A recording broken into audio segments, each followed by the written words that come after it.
Hello everyone, welcome back to my YouTube channel. आज की class के अंदर अपन 12 अक्टूबर को जो फूल पत्ती वाली क्लास करवाई गई है तो इसका हैंड रिटन नोट्स के रूप में रिवीजन करेंगे। तो ये क्लास है वो आपके लिए वेरी इंपॉर्टेंट होने वाली है। आज के गायत्री मंत्र के अंदर जो एशियन गेम्स हुए हैं 2022 वाले, तो उसका कंप्लीट रूप से रिविजन करवाया जाएगा। तो प्लीज़ आप ये क्लास को लास्ट तक देखना है। तो चलो अब बिना देर की क्लास की शुरुआत करते हैं क्वेश्चन नंबर 1 से। P20 शिखर सम्मेलन का आयोजन है वो कहाँ पे किया गया है? तो यशोभूमि नई दिल्ली के अंदर इसका आयोजन किया गया है। तो जो P20 है ये G20 का ही पार्लियामेंट्री स्पीकर समिट है जो कि 90वें नंबर का है। तो ये 90वें नंबर का है और इसका आयोजन है वो यशोभूमि दिल्ली के अंदर किया गया है। तो जो यशोभूमि है इसका भी हाल ही के अंदर उद्घाटन प्रधानमंत्री नरेंद्र मोदी जी के द्वारा किया गया है और यह एक एक्सपो सेंटर है। इसकी थीम क्या रखी गई है? तो वसुदेव कुटुंबकम ही इसकी थीम है। जो G20 की थीम थी वही इसकी थीम है। G20 2023 का होस्ट भारत है और इसमें पहली बार है वो अफ्रीकन यूनियन है वो भी भाग ले रहा है, क्योंकि जो अफ्रीकन यूनियन है वो हाल ही के अंदर शामिल हुआ था, तो इस वजह से अफ्रीकन यूनियन है वो इसमें पहली बार है वो भाग ले रहा है। तो इसको भी याद रख लीजिएगा। अब G20 के बारे में डिटेल से पढ़ लेते हैं। G20 2022 का होस्ट इंडोनेशिया है, 2023 का होस्ट भारत है और ये कौन से क्रम का है? तो 18वें नंबर का है। 2024 का होस्ट है वो ब्राजील होगा। तो इन तीनों को ट्राइका के नाम से भी जाना जाता है। 2023 का थीम क्या थी? तो वसुदेव कुटुंबकम, और इसका अर्थ होता है one earth one family one future. इसके फर्स्ट शेरपा है अमिताभ कांत। G20 की स्थापना 1999 में की गई है। इसमें 19 देश, एक यूरोपीय यूनियन और अफ्रीकन यूनियन है वो भी शामिल कर लिया गया है। तो जो अफ्रीकन यूनियन है इसका हेडक्वार्टर है अदीस अबाबा। स्थापना 1963 में की गई है। 55 देश हैं और इसके अध्यक्ष हैं अजाली ओसेमानी। तो जो अजाली ओसेमानी है वो इसके अध्यक्ष हैं। तो अध्यक्ष का नाम भी याद रख लीजिए, ये भी वेरी इंपॉर्टेंट है। 10 सितंबर को इसका शिखर सम्मेलन है, इसका आयोजन भारत मंडपम नई दिल्ली के अंदर इसका आयोजन किया गया था। तो ये भी याद रख लीजिएगा, वेरी इंपॉर्टेंट है। अब देखते हैं कि लोकसभा के बारे में। लोकसभा तो इस संविधान के अनुच्छेद नंबर 81 के अंदर है। लोकसभा के फर्स्ट अध्यक्ष है वो है GV मावलकर। पहली महिला अध्यक्ष मीरा कुमार थी और वर्तमान में इसके अध्यक्ष हैं वह है ओम बिड़ला। संयुक्त बैठक की अध्यक्षता लोकसभा अध्यक्ष के द्वारा ही की जाती है। जो पुरानी संसद है उसका वर्तमान में नाम है वो संविधान सदन है वो कर दिया गया है। तो इसको भी याद रख लीजिएगा। नई संसद भवन का उद्घाटन 28 मई 2023 को ही वीर सावरकर की जयंती पर प्रधानमंत्री मोदी जी के द्वारा किया गया था। इसके वास्तुकार विमर पटेल हैं। लोकसभा के अंदर जो बैठने की क्षमता है वो है 888 सीट है। राज्यसभा के अंदर 384 है। और कौन से प्रोजेक्ट के तहत बनाया गया है? तो प्रोजेक्ट का नाम है सेंट्रल विस्टा प्रोजेक्ट और टाटा कंपनी के द्वारा ही। पहला संविधान संशोधन एक्ट नई संसद भवन के अंदर ही लाया गया है। 106वां संविधान संशोधन है और बिल है 128वां। और ये नारी शक्ति वंदना एक्ट है वो लाया गया था, जिससे कि जो संसद के अंदर जो महिलाएं हैं विधानसभा के अंदर और दिल्ली की विधानसभा उसमें महिलाओं को 33% आरक्षण देने के लिए ही यह बिल है वो लाया गया था। तो 106वां संविधान संशोधन है बन गया है। तो इसको भी याद रख लीजिएगा, वेरी इंपॉर्टेंट है। इस क्लास की PDF है वो आपको टेलीग्राम पे मिल जाएगी। टेलीग्राम का लिंक इस वीडियो के ही कमेंट सेक्शन के अंदर पिन कर दूंगी, तो वहां से आप इसकी PDF प्राप्त कर सकते हैं। क्वेश्चन नंबर 2 देखते हैं। यूरोपीय अंतरिक्ष एजेंसी ESA के अनुसार ही ब्राजील के आकार से 3 गुना बड़ा ओजोन छिद्र वो कहाँ पे हुआ है? तो अंटार्कटिका के अंदर ही हुआ है। तो ये जो यूरोपीय अंतरिक्ष एजेंसी है इसका कोपरनिकस जो उपग्रह है उसके द्वारा ये पता लगाया गया है और वर्तमान में इसका आकार है वो 26 मिलियन किलोमीटर हो गया है। और सबसे हाईएस्ट जो आकार है वो 28.4 मिलियन किलोमीटर का था 2000 के अंदर। तो ये सबसे बड़ा था और वर्तमान में 26 मिलियन किलोमीटर वो हो गया है। इंपॉर्टेंट फैक्ट देखते हैं। ओजोन परत है ये समताप मंडल के अंदर पाई जाती है। सूर्य की जो पराबैंगनी किरण है उनको रोकने का काम करती है और ये अगर पराबैंगनी किरणें हैं इनसे स्किन कैंसर है वो भी हो जाता है। इसकी खोज है वो फोरमैन के द्वारा की गई है। ओजोन की जो सांद्रता है वो डोप्सन के अंदर मापी जाती है। 16 सितंबर 1987 को ही मॉन्ट्रियल प्रोटोकॉल भी हुआ था ओजोन परत के संरक्षण के लिए। और जो इसके अंदर ही जो क्लोरोफ्लोरोकार्बन जो गैस होती है उनको बैन कर दिया गया है। मॉन्ट्रियल के अंदर ही हाल ही में COP15 का आयोजन भी किया गया है जो कि जैव विविधता से संबंधित है और इसकी अध्यक्षता वो चाइना के द्वारा की गई थी। और इसमें कुनमिंग जो मॉन्ट्रियल घोषणा पत्र है वो भी हुआ था। तो कुनमिंग मॉन्ट्रियल घोषणा पत्र है वो कहाँ पे हुआ है? तो COP15 के अंदर ही हुआ था। इसको भी याद रख लीजिएगा। आगे देखते हैं अंटार्कटिका। तो इसको व्हाइट कॉन्टिनेंट के नाम से भी जाना जाता है। इसकी सबसे ऊंची चोटी है माउंट विंसन मैसिव। इसमें भारत के अंदर 3 मिशन भेजे गए थे, गंगोत्री, मैत्री और भारती। तो ये भारत के मिशन हैं। किगाली समझौता ओजोन परत के संरक्षण से संबंधित है और ये रवांडा की राजधानी किगाली के अंदर ही हुआ था, इस वजह से किगाली समझौता के नाम से भी जानी जाती है। आगे देख लेते हैं क्वेश्चन नंबर 3, वेरी इंपॉर्टेंट है। ऑपरेशन पवन है, ये श्रीलंका के अंदर चलाया गया था भारतीय सेना के द्वारा ही 11 अक्टूबर 1987 को बैटल ऑफ जाफना नाम से। तो जो बैटल ऑफ जाफना जो प्रायद्वीप है वहां पर ही भारतीय सेना के द्वारा चलाया गया था। उस समय प्रधानमंत्री थे राजीव गांधी। और ये क्यों चलाया गया था यहाँ पर, तो लिट्टे है उसको समाप्त करने के लिए ही चलाया गया था। तो लिट्टे की फुल फॉर्म क्या है, तो लिबरेशन टाइगर्स ऑफ तमिल समुदाय है, वो इसकी फुल फॉर्म है। तो जाफना प्रायद्वीप है, यहाँ पर तमिल समुदाय वो पाया जाता था और लिट्टे के द्वारा यहाँ पर अधिकार करने के कारण ही भारतीय सेना के द्वारा ये ऑपरेशन चलाया गया था। अब देखते हैं महत्वपूर्ण जो ऑपरेशन है उनको देख लेते हैं। हाल ही के अंदर हमास ने इजराइल के विरुद्ध कौन सा ऑपरेशन चलाया है, तो अल हक्सा फ्लड। इजराइल ने हमास के विरुद्ध चलाया है आयरन स्वार्ड। तो जो आयरन स्वार्ड है ये इजराइल के द्वारा हमास के विरुद्ध चलाया गया है। ऑपरेशन कावरी सूडान में चलाया गया था। ऑपरेशन करुणा म्यांमार में। ऑपरेशन दोस्त तुर्की में। ऑपरेशन पोलो हैदराबाद के अंदर 1948 के अंदर। ऑपरेशन जीरो ओवर है, ये भारत छोड़ो आंदोलन के समय चलाया गया था, तो इसको भी याद रख लीजिएगा, वेरी इंपॉर्टेंट है। अगर आपको ये क्लास पसंद आए तो प्लीज़ आप इसको ज़्यादा से ज़्यादा लाइक एंड शेयर कर देना। अभी तक चैनल को सब्सक्राइब नहीं किया तो प्लीज़ चैनल को सब्सक्राइब भी कर लेना। क्वेश्चन नंबर 4 देखते हैं। पद्मा ब्रिज रेल लिंक है, ये कहाँ पे प्रारंभ किया गया है, तो बांग्लादेश के अंदर ही। बांग्लादेश की प्रधानमंत्री कौन है, तो शेख हसीना है और इसका निर्माण है वो BRI प्रोजेक्ट के तहत ही किया जाएगा चाइना के द्वारा।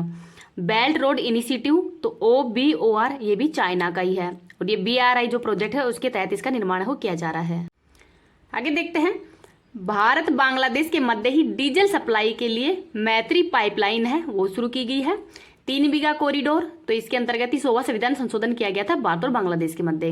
तीस्ता नदी विवाद है, ये भी भारत बांग्लादेश के मध्य ही है और जो तीस्ता नदी है ये ब्रह्मपुत्र नदी की सहायक नदी है। नेक्स्ट देखते हैं question number 5। 360 one wealth Huron India rich list 2023 जारी की गई है, जिसमें भारत के टॉप 1 पे है मुकेश अंबानी, सेकंड पे है गौतम अडानी और थर्ड नंबर पर है साइरस पुणेवाला। तो ये सबसे अमीर व्यक्ति कौन है, मुकेश अंबानी है। साइरस पुणेवाला है, ये थर्ड नंबर पे है और सीरम इंस्टीट्यूट पुणे के ही संस्थापक हैं और इनके द्वारा ही कोविड-19 के लिए जो कोविशील्ड वैक्सीन है वो बनाई गई थी। अब महत्वपूर्ण इंडेक्स में देखते हैं कि भारत की रैंक कौन कौन सी है। लॉजिस्टिक परफॉर्मेंस इंडेक्स में भारत की रैंक 38वीं है और ये विश्व बैंक के द्वारा ही जारी किया जाता है। फायर पावर इंडेक्स में भारत की रैंक 4th है। एशियन गेम्स के अंदर भारत की रैंक है वो 4th है। तो एशियन गेम्स है, आज मैं कंप्लीट इसका रिविजन करवाऊंगी, तो क्लास वो आपको लास्ट तक देखनी है। विश्व शांति व खुशहाली सूचकांक के अंदर भारत की रैंक 126वीं है। ग्लोबल जेंडर गैप इंडेक्स में भारत की रैंक 127वीं है। प्रेस फ्रीडम इंडेक्स में भारत की रैंक है वो 161वीं है। टोक्यो ओलंपिक के अंदर भारत की रैंक है वो 48वीं थी। अब देखते हैं question number 6। Aircraft recovery training school है, ये कहाँ पे प्रारंभ किया गया है, तो बेंगलुरु कर्नाटक के अंदर और ये दक्षिण भारत का पहला रिकवरी ट्रेनिंग स्कूल है। अब देखते हैं कि एशिया की सबसे बड़ी हेलीकॉप्टर निर्माण फैक्ट्री है, ये तुमकुर कर्नाटक के अंदर मतलब खोली गई है हिंदुस्तान एरोनॉटिक HAL के द्वारा ही। स्टैच्यू ऑफ प्रोस्पेरिटी, तो केम्पगौड़ा एयरपोर्ट बेंगलुरु में है। विश्व का सबसे लंबा रेलवे प्लेटफॉर्म कौन सा है, तो सिद्धरुदा स्वामी रेलवे प्लेटफॉर्म है कर्नाटक के अंदर ही। 42वां यूनेस्को वर्ल्ड हेरिटेज स्थल, तो ये होयलेश्वर जो मंदिर है कर्नाटक के अंदर है और 41वां यूनेस्को की वर्ल्ड हेरिटेज के अंदर स्थल है शांति निकेतन, ये पश्चिम बंगाल के अंदर है। और ये विश्व भारती विश्वविद्यालय भी है जो कि रविंद्रनाथ टैगोर के द्वारा इसकी स्थापना की गई थी और ये विश्व का पहला लिविंग हेरिटेज के नाम से भी जाना जाता है। आगे देख लेते हैं क्वेश्चन नंबर 7। अंतर्राष्ट्रीय बालिका दिवस है, ये कब मनाया जाता है, तो 11 अक्टूबर को। पहली बार 2012 में मनाया गया था और प्रस्ताव वह 2011 के अंदर पारित किया गया है। इस बार की थीम है बालिकाओं के अधिकारों में निवेश, तो बालिकाओं के अधिकारों में निवेश करना ही इस बार की थीम है। राष्ट्रीय बालिका दिवस है वो 24 जनवरी को मनाया जाता है। महिला दिवस है वो मतलब अंतर्राष्ट्रीय महिला दिवस 8 मार्च को और राष्ट्रीय महिला दिवस है वो 13 फरवरी को मनाया जाता है सरोजिनी नायडू जी की जयंती पर। अंतर्राष्ट्रीय हिंदी दिवस है वो 10 जनवरी को मनाया जाता है और इस बार इसका 12वां सम्मेलन है वो फिजी के नाडी शहर के अंदर ही किया गया था। राष्ट्रीय हिंदी सम्मेलन है वो 14 सितंबर को मनाया जाता है। अंतर्राष्ट्रीय शिक्षक दिवस है वो 5 अक्टूबर को मनाया जाता है और 5 अक्टूबर को ही राष्ट्रीय डॉल्फिन डे भी मनाया जाता है। राष्ट्रीय शिक्षक दिवस है वो 5 सितंबर को मनाया जाता है सर्वपल्ली राधाकृष्णन जी की जयंती पर। और ये भारत के पहले उपराष्ट्रपति और सेकंड राष्ट्रपति भी रहे थे, तो इनको भी याद रख लीजिएगा। क्वेश्चन नंबर 8 देखते हैं। भारत हैवी इलेक्ट्रिकल्स लिमिटेड का निर्देशक है वो किसको बनाया गया है? तो बानी वर्मा को बनाया गया है। भारत हैवी इलेक्ट्रॉनिक्स लिमिटेड है, इसकी स्थापना 1964 में की गई है। ये महारत्न कंपनी है और वर्तमान में भारत में महारत्न कंपनी कितनी है? तो 13 है और 13वीं है ऑयल इंडिया लिमिटेड। नेवी के उप प्रमुख है वो तरुण सोबती को बनाया गया है। पीआईबी के हेड है मनीष देसाई। रजनीश कुमार है ये मास्टर कार्ड के अध्यक्ष हैं। यूनो की जो महासभा है इसके 78वें सत्र के अध्यक्ष कौन है? तो डेनिस फ्रांसिस हैं। बीआरओ के अध्यक्ष हैं रघु श्रीनिवासन। केएन जो शांता कुमार है ये पीटीआई के हेड है। रेलवे बोर्ड के अध्यक्ष है जया वर्मा। सीबीआई के वर्तमान में निर्देशक है प्रवीण सूद। केंद्रीय सतर्कता आयुक्त हैं प्रवीण कुमार श्रीवास्तव और वर्तमान में महान्यायवादी हैं आर वेंकट रमणी, तो इनका नाम है वो याद रख लीजिएगा। आगे देखते हैं क्वेश्चन नंबर 9। 101 वर्ष की वायु में ही दिवंगत कार्तियानी अम्मा का संबंध है वो किस राज्य से है? तो केरल से है। और केरल सरकार के द्वारा ही इनको केरल साक्षरता अभियान की पोस्टर गर्ल है वो भी बनाया था। इनका हाल ही में निधन हो गया है। और किसी का निधन हुआ है उनको भी देख लेते हैं। दिलीप महानोबिस, इनके द्वारा ORS घोल की खोज की गई थी और इनको पद्म विभूषण भी दिया गया है। MS स्वामीनाथन, तो ये भारत के अंदर जो हरित क्रांति है उसके जनक हैं और पूरे विश्व में हरित क्रांति के जनक है नॉर्मन बोरलॉग। और हाल ही में नॉर्मन बोरलॉग अवार्ड है ये स्वाति नायक को दिया गया है और ये उड़ीसा की रहने वाली हैं। बालकृष्ण दोषी ये वास्तुकार हैं और इनको भी हाल में पद्म विभूषण है वो दिया गया है। नेक्स्ट देखते हैं क्वेश्चन नंबर 10। न्यायिक सेवा लो कॉलेज व लो यूनिवर्सिटी के अंदर ही 10% है, तो 10% है वो जो EWS है इनको आरक्षण की घोषणा है वो किस राज्य के द्वारा की गई है? तो बिहार के अंदर। हाल ही में बिहार के अंदर जो जातीय जनगणना है वो भी हुई है। और ये मतलब क्यों ये आरक्षण वो दिया जा रहा है?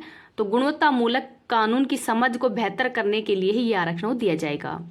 EWS है ये कौन से संविधान संशोधन के तहत इनको आरक्षण दिया गया है? तो 103वां संविधान संशोधन और इसमें अनुच्छेद 15(6) और 16(6) वो जोड़े गए थे। 104वां संविधान संशोधन के तहत ही SC ST का जो आरक्षण है उसको 10 वर्ष के लिए बढ़ा दिया गया है। और जो एंग्लो इंडियन की जो सीट थी लोकसभा और विधानसभा में उसको समाप्त कर दिया गया था। आरक्षण की सीमा है वो 50% से अधिक नहीं होगी। ये किस केस में कहा गया था? तो इंदिरा साहनी केस 1992 के अंदर ही, तो इसको भी याद रख लीजिएगा। आगे देख लेते हैं क्वेश्चन नंबर 11। केंद्र सरकार के द्वारा ही एक स्वायत्त निकाय मेरा युवा भारत की करेगा स्थापना, तो केंद्र सरकार के द्वारा इसकी स्थापना हो की जा रही है। अब अपन जो एशियन गेम्स हुए हैं उनके बारे में डिटेल से पढ़ लेते हैं, तो क्लास वो आपको आगे भी कंप्लीट देखनी है। एशियन गेम्स 2022 ये 2022 वाले हैं क्योंकि ये 2022 में इनका आयोजन होना था, लेकिन कोविड-19 के कारण इनका आयोजन वो 2023 में हुआ है, लेकिन वैसे तो 2022 वाले ही थे। तो भारत के अंदर जो एशियाई खेल है इनका आयोजन अब तक 2 बार किया जा चुका है। 1951 के अंदर नई दिल्ली में ही किया गया था और ये फर्स्ट एशियाई खेल थे और इसका लोगो था चमकदार सूरज। 1982 के अंदर भी इसका आयोजन नई दिल्ली में ही किया गया था और ये 9वें नंबर के थे। शुभंकर है वो अप्पू और अप्पू एक हाथी का नाम था। तो पहली बार जो शुभंकर है वो मतलब 1982 के एशियाई खेलों के अंदर ही शुरू किया गया था। इसमें फर्स्ट स्थान पर जापान था, 60 पदक जीते गए थे। सेकंड स्थान पर भारत था, 51 पदक जीते गए थे। एशियन गेम्स के अंदर फर्स्ट गोल्ड है वो सचिन नाग के द्वारा ही तैराक में जीता गया था 1951 के अंदर, तो इनका नाम भी याद रख लीजिएगा, वेरी इंपॉर्टेंट है। आगे देखते हैं 18वें जो एशियन खेल है इनका आयोजन जकार्ता इंडोनेशिया में किया गया है। भारत के द्वारा टोटल 70 पदक है वो जीते गए थे। 19वें एशियन खेल है 2022 में, तो ये चाइना के अंदर इसका आयोजन किया जा रहा है, तो होंगजो चाइना के अंदर। तो चाइना अब तक है वो 3 बार होस्ट कर चुका है एशियन गेम्स को। इसका आयोजन है वो 23 सितंबर से 8 अक्टूबर 2023 तक चलेगा। शुभारंभ है वो चीन के राष्ट्रपति शी जिनपिंग के द्वारा ही किया गया है। इसमें 40 खेल होंगे, देश 45 होंगे और भारत के द्वारा 655 खिलाड़ी वो इसमें भाग ले रहे हैं, तो इन तीनों को ही याद रख लीजिएगा। इस बार का लोगो है heart to heart at future, तो heart to heart at future इस बार की जो लोगो है। शुभंकर है Chenchen, Fongfong, Lianlian, ये इसका शुभंकर है और इन तीनों को ही सामूहिक रूप से मेमोरीज ऑफ जियांगन के नाम से भी जाना जाता है। तो मेमोरीज ऑफ जियांगन है, इन तीनों शुभंकरों को सामूहिक रूप से जाना जाएगा। मसाल है वो इंटरनल फ्लेम है, और ये डिजाइन की गई है प्राचीन जो चीनी सभ्यता है लियांगजू संस्कृति से ही ये जो लिया गया है। आगे देखते हैं परेड ऑफ नेशंस है, इसकी शुरुआत अफगानिस्तान फर्स्ट स्थान पर है, भारत 8वें स्थान पर है और अंतिम स्थान पर चाइना। तो इनको भी याद रख लीजिएगा। आगे देखते हैं उद्घाटन समारोह के ध्वजवाहक हैं हरमनप्रीत सिंह, ये हॉकी के खिलाड़ी हैं। लवलीना बोरगोवन ये मुक्केबाज हैं। भारतीय दल का ऑफिशियल स्पॉन्सर है अमूल। समापन समारोह के ध्वजवाहक हैं PR श्रीजेश, ये हॉकी टीम के गोलकीपर हैं। 19वें एशियाई खेलों के अंदर जो भारत का प्रदर्शन है वो देखते हैं। भारत के द्वारा टोटल 107 पदक जीते गए हैं, जिसमें 28 तो गोल्ड हैं, 38 रजत हैं और 41 कांस्य हैं। पदक तालिका के अंदर फर्स्ट स्थान है वो चाइना का है, और चाइना के द्वारा 201 गोल्ड मेडल जीते गए हैं। सेकंड स्थान पर जापान है, थर्ड पर दक्षिण कोरिया है और फोर्थ स्थान पर भारत है। तो भारत ने टोटल 28 गोल्ड जीते गए हैं। 5वें स्थान पर उज्बेकिस्तान है। तो इन तीनों पांचों का नाम हो याद रख लीजिएगा।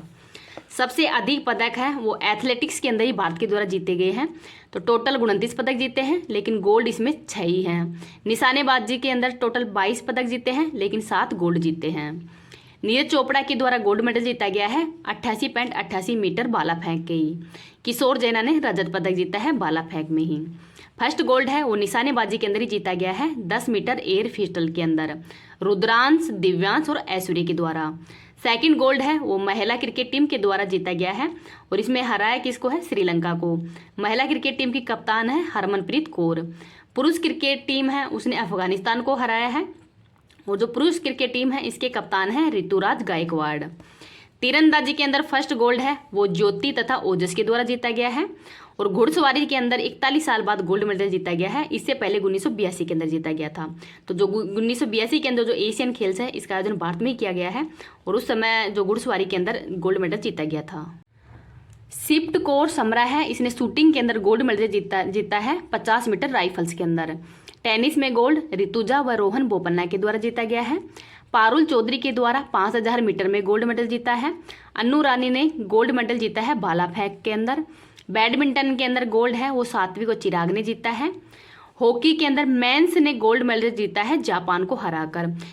हॉकी की टीम के अभी तक एशियन गेम्स के अंदर 4 गोल्ड मेडल जीत चुकी है, 1966, 1998, 2019 और 2023 के अंदर। कबड्डी मेंस के अंदर गोल्ड है वो कबड्डी मेंस के अंदर गोल्ड जीता है ईरान को हराकर, और महिला ने गोल्ड जीता है चीनी ताइपे को हराकर। तजिंदर तूर ने गोल्ड जीता है शॉटपुट के अंदर। अविनाश साबले ने गोल्ड जीता है, और ये भारत का पहला ट्रैक फील्ड गोल्ड है 3000 मीटर के अंदर ही। स्क्वैश मेंस टीम ने गोल्ड मेडल जीता है अब पाकिस्तान को हराकर। आदित्य अशोक के द्वारा सिल्वर मेडल जीता गया है गोल्फ के अंदर, और ये भारत का फर्स्ट पदक है गोल्फ के अंदर। तो इनके द्वारा सिल्वर मेडल जीता गया है। अब देखते हैं कि सबसे युवा खिलाड़ी कौन है। तो संजना बथुला है, ये 15 साल की है और कांस्य मेडल जीता है किसके अंदर, तो स्पीड स्केटिंग के अंदर ही। सबसे उम्रदराज खिलाड़ी हैं जग्गी शिवदासनी, और ये ब्रिज टीम से संबंधित हैं। आगे देखते हैं अरुणाचल प्रदेश के जो 3 खिलाड़ी हैं उनको चाइना के द्वारा एंट्री नहीं दी गई है। एशियन जो ओलंपिक है इसका आयोजन एशियन ओलंपिक काउंसिल के द्वारा ही किया जाता है, और इसकी स्थापना 1982 में की गई है। हेडक्वार्टर कुवैत सिटी के अंदर है। फादर ऑफ एशियन गेम्स है गुरुदत्त सोंदी। तो जो गुरुदत्त सोंदी है वो फादर ऑफ एशियन गेम्स है। 20वां जो एशियन खेल है इसका आयोजन 2026 के अंदर होगा जापान के अंदर ही। तो जापान का आईजी प्रांत व नगोया के अंदर इसका आयोजन किया जाएगा। 19 सितंबर से 4 अक्टूबर 2026 तक इसका आयोजन किया जाएगा। तो इनको भी याद रख लीजिएगा, वेरी इंपॉर्टेंट है। अब आज की क्लास है वो यही समाप्त होती है। आपको ये क्लास कैसी लगी है प्लीज़ कमेंट सेक्शन के अंदर बताना है। Thank you.